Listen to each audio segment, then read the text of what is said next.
Once you have downloaded 1Password, double-click the disk image to open it, and then drag the application into your Applications folder to install it. Double-click your Applications folder, and here you can see 1Password. So we've successfully installed 1Password. Now double-click 1Password to launch the application. If you're launching it for the first time, you're most likely presented with this dialog box. Just click Open. And now you are presented with two options. If you have previously used 1Password, you might already have a 1Password file with data. If you want to find that file and make sure that 1Password knows about it and uses it, click the Find Existing button. In our case though, we are going to create a new data file. So click the New Data File button on the left. You are now asked to create a new master password. So every data file in 1Password is associated with a master password. You can compare it with your password when you log into macOS 10.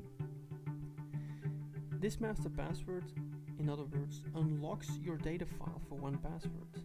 It gives access to all your data in 1Password. So this is the only password you will ever need to remember when you work with 1Password. That's the power of 1Password. So in this example, I'm going to use password as my master password, retype it, and then as a password hint, what is my password? So I advise you to also fill in the password hint, so in case you forget your master password, you are presented with this password hint to help you remember the master password. Make sure your master password is strong and easy to remember. Then click Continue. If you launch 1Password for the first time, you are asked to install the browser extension. So what does this mean?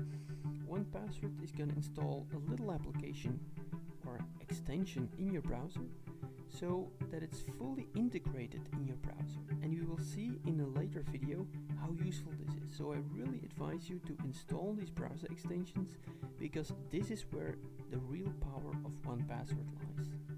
So make sure this checkbox is selected and then click Start using 1Password. So this is the first security of 1Password. In other words, fill in your password and then click Unlock. Okay, congratulations, you have successfully installed 1Password and you are now ready to go.